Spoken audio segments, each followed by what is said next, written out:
Hello दोस्तों, स्वागत है आपका यूट्यूब चैनल प्रगति कोचिंग सेंटर में। दोस्तों मैं हूं आलोक यादव और आज हम लोग पढ़ने वाले हैं अति लघु उत्तरीय प्रश्न जो कि भारतीय विभाग। देखिए पहला क्वेश्चन है दोस्तों, किरणपुंज कितने प्रकार के होते हैं, उनके नाम लिखें। तो किरणपुंज के 3 प्रकार होते हैं। पहला अभिसारी किरणपुंज, दूसरा समांतर किरणपुंज और तीसरा अपसारी किरणपुंज। दूसरा क्वेश्चन है, समतल दर्पण पर पड़ने वाली एक ही प्रकाश किरण की कितने परावर्तित किरणें हो सकती है। जैसे समतल दर्पण है, उसको पर वो प्रकाश पड़ेगा तो उसको परिवर्तित किरणें कितना, तो एक ही होगा। तो यहाँ लिख सकते हैं हम लोग कि समतल दर्पण पर पड़ने वाली एक ही प्रकाश किरण की एक ही परावर्तित किरण हो सकती है। चलिए तीसरा क्वेश्चन देखिए दोस्तों, समतल दर्पण पर लंबवत पड़ने वाली किरण किस प्रकार परावर्तित होती है। तो इसका उत्तर होगा समतल दर्पण पर लंबवत पड़ने वाली किरण परावर्तन के बाद उसी पथ पर लौट जाती है। जैसे समतल दर्पण पर लंबवत पड़ेगा ना कोई किरण, तो वो उस ही पथ पर लौट जाएगा। चौथा क्वेश्चन है आपका, समतल दर्पण पर अभिलंब आपतन के लिए अपवर्तन कोण का मान कितना होता है। तो उसका उत्तर हो जाएगा दोस्तों, समतल दर्पण अभिलंब आपतन के लिए अपवर्तन कोण का मान 0 डिग्री होता है। कितना डिग्री होता है? 0 डिग्री। क्योंकि समतल दर्पण जो अभिलंब पर किरण आएगा तो उसी पथ पर लौट जाएगा, तो 1 भी डिग्री का कोण नहीं बनाएगा, मतलब उसी पथ पर लौट जाएगा, तो उसका कितना डिग्री का कोण हो जाएगा? 0 डिग्री का हो जाएगा। पांचवा क्वेश्चन देखिए, समतल दर्पण में वस्तु दूरी और प्रतिबिंब दूरी में क्या संबंध है। समतल दर्पण में वस्तु का दूरी और प्रतिबिंब की दूरी में, तो यहाँ पर हो जाएगा समतल दर्पण में वस्तु की दूरी प्रतिबिंब के दूरी के बराबर होता है। समतल दर्पण में जितना दूर पर वस्तु रखा जाएगा उतना ही दूरी पर प्रतिबिंब बनता है। छठा क्वेश्चन देखिए, गोलीय दर्पण कितने प्रकार का होता है, नाम लिखिए। तो गोलीय दर्पण 2 प्रकार के होते हैं, उत्तल दर्पण और अवतल दर्पण। सातवां क्वेश्चन है, गोलीय दर्पण का मुख्य अक्ष क्या है। तो वक्रता केंद्र और ध्रुव को मिलाने वाली रेखा मुख्य अक्ष कहलाता है। जो आपका वक्रता केंद्र होगा और जो ध्रुव को मिलाएगा ना, तो उसका जो मिलाने वाली जो रेखा खींचेंगे ना, उसी को हम लोग क्या कहते हैं? मुख्य अक्ष कहते हैं। चलिए अगला,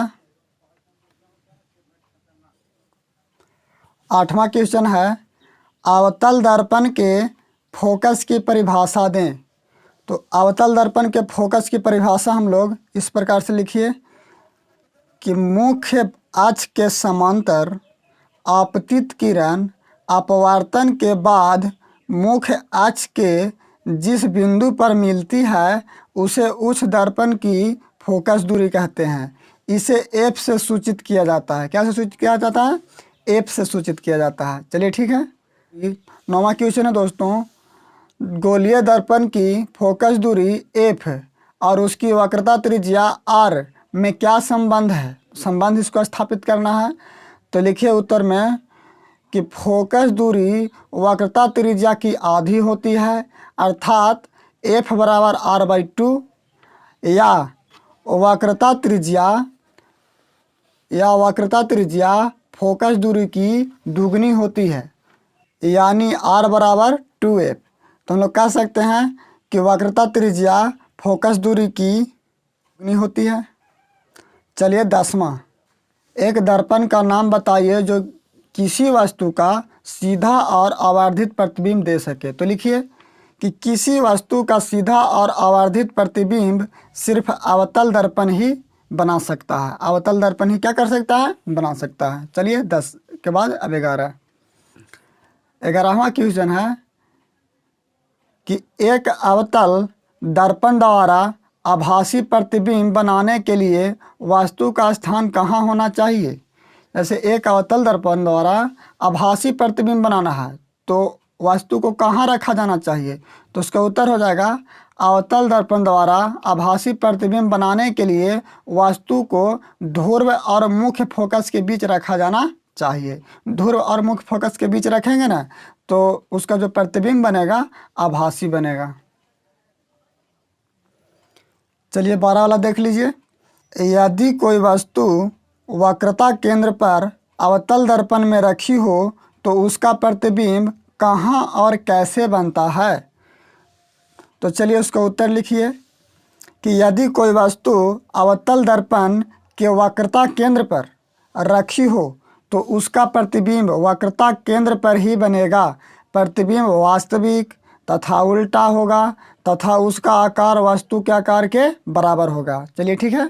चलिए 13 वाला क्वेश्चन देख लेते हैं कि वास्तु दूरी U का चिन्ह क्या होगा जब एक अवतल दर्पण के सामने किसी वस्तु को रखा जाता है। जैसे कोई अवतल दर्पण है तो वहाँ पर ही वस्तु को रखते हैं। अब उसका जो U का वैल्यू हुआ यानी कि वस्तु की दूरी हुआ पॉजिटिव होगा कि निगेटिव होगा, धनात्मक होगा या ऋणात्मक होगा, वही पूछ रहा है। तो लिखिए वास्तु दूरी U का चिन्ह ऋणात्मक यानी माइनस होगा जब एक अवतल दर्पण के सामने किसी वस्तु को रखा जाता है। और वैसे हम लोग जानते हैं कि U हमेशा ऋणात्मक होता है, चाहे अवतल दर्पण हो या उत्तल दर्पण हो, कोई भी दर्पण हो, वस्तु हमेशा ऋणात्मक होता है क्योंकि वस्तु को हमेशा बायां साइड रखा जाता है। ठीक है। चलिए 14वां क्वेश्चन देख लीजिए। 10 सेंटीमीटर फोकस दूरी वाले अवतल दर्पण से 15 सेंटीमीटर दूरी पर रखी वस्तु की प्रतिबिंब की प्रकृति क्या होगी? तो चलिए देखते हैं।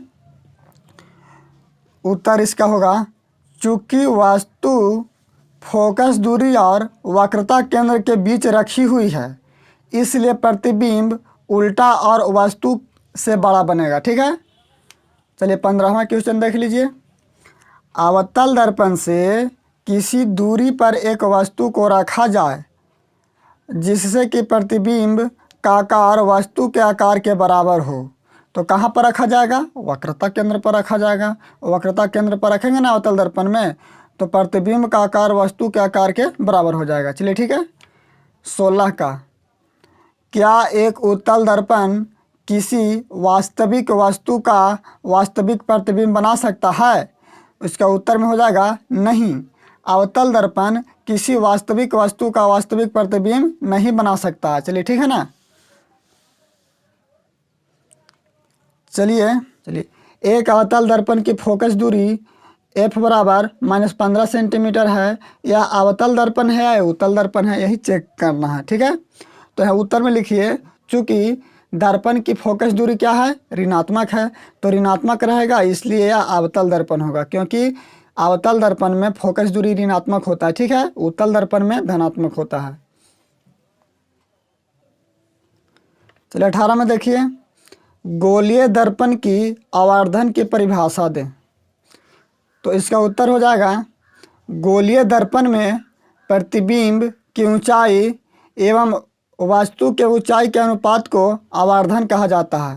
जैसे प्रतिबिंब की ऊंचाई जो h' रहता है ना और वस्तु की ऊंचाई h, तो उसी को अनुपात करेंगे तो आवर्धन निकल जाएगा। ये आप लोग को मालूम होगा, नहीं मालूम है तो लिख लीजिए आवर्धन बराबर प्रतिबिंब की ऊंचाई बटा वस्तु की ऊंचाई। चलिए ठीक है।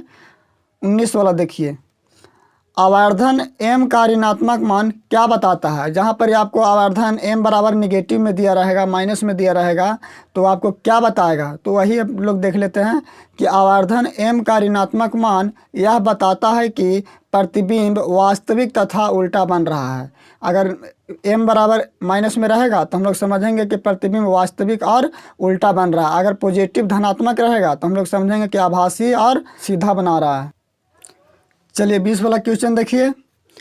एक गोलीय दर्पण की वक्रता त्रिज्या 20 सेंटीमीटर है, इसकी फोकस दूरी कितनी होगी? जो गोलीय दर्पण है उसका वक्रता त्रिज्या 20 सेंटीमीटर, ठीक है। तो उसका फोकस दूरी ज्ञात करना है। तो लिखिए फोकस दूरी वक्रता त्रिज्या की आधी होती है गोलीय दर्पण में। गोलीय दर्पण कहने का मतलब कि उत्तल दर्पण भी हो सकता है और अवतल दर्पण भी हो सकता है। गोलीय दर्पण कोई अलग से नहीं आया है, इसी उत्तल दर्पण को और अवतल दर्पण को गोलीय दर्पण कहते हैं, ठीक है ना। तो फोकस दूरी वक्रता त्रिज्या की आधी होती है। 20 सेंटीमीटर वक्रता त्रिज्या वाले गोलीय दर्पण की फोकस दूरी 10 सेंटीमीटर होती है। चलिए, चाहे वो उत्तल दर्पण हो या अवतल दर्पण हो, दोनों के लिए वही होगा। उत्तल दर्पण हो या अवतल दर्पण रहेगा, दोनों का चर्चा किया रहता है, इसीलिए गोलीय दर्पण की बात कर देता है। चलिए 21 वाला क्वेश्चन देखिए कि उत्तल दर्पण के एक उपयोग को लिखें। तो चलिए एक उपयोग लिख देते हैं कि उत्तल दर्पण के एक उपयोग निम्नलिखित है।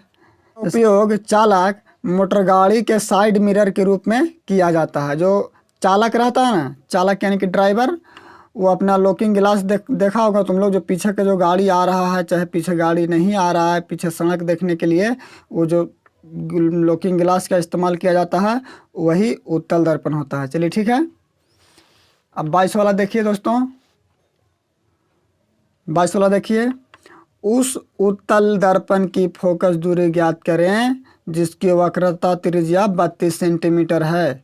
तो उत्तर में लिखिए, चूंकि फोकस दूरी वक्रता त्रिज्या की आधी होती है, ये तो हम लोग जानते हैं, इसलिए 32 सेंटीमीटर वक्रता त्रिज्या वाले गोलीय दर्पण की फोकस दूरी 16 सेंटीमीटर हो जाएगी। आधा हो जाएगी, 32 है तो 16 हो जाएगा। चलिए ठीक है। चलिए 23 वाला क्वेश्चन है आपका, समतल दर्पण में आवर्धन m बराबर +1 का क्या अर्थ है। दर्पण क्या है, समतल है, तो m बराबर +1 का अर्थ यह है कि प्रतिबिंब का आकार वस्तु के आकार के बराबर है तथा प्रतिबिंब सीधा एवं काल्पनिक होगा। चलिए ठीक है, m बराबर +1 का मतलब यही हुआ समतल दर्पण के लिए। चलिए 24 वाला क्वेश्चन देखिए दोस्तों, C एक गोलीय दर्पण जिसका वक्रता केंद्र C है पर एक किरण ACB आपतित किरण होती है, तो यह किरण किस दिशा में परावर्तित होगी। ACB आपतित किरण है और इसका वक्रता केंद्र C है, तो C पर आ रहा है, ठीक है, C पर आ रहा है, तो किस ओर लौटेगा। तो वक्रता केंद्र से होकर आने वाली किरणें दर्पण से परावर्तन के बाद उसी पथ पर होकर लौट आती है। आप लोग देखे होंगे कि जो वक्रता केंद्र पर आएगा उसी पथ पर लौट आता है। चलिए ठीक है। और अगला वीडियो में आप लोग को लघु उत्तरीय प्रश्न को आंसर बताएंगे। और अगर ये वीडियो आप लोग को अच्छा लगा हो तो सब्सक्राइब कर दीजिए चैनल और लाइक कर दीजिए। मिलेंगे अगला वीडियो में। धन्यवाद।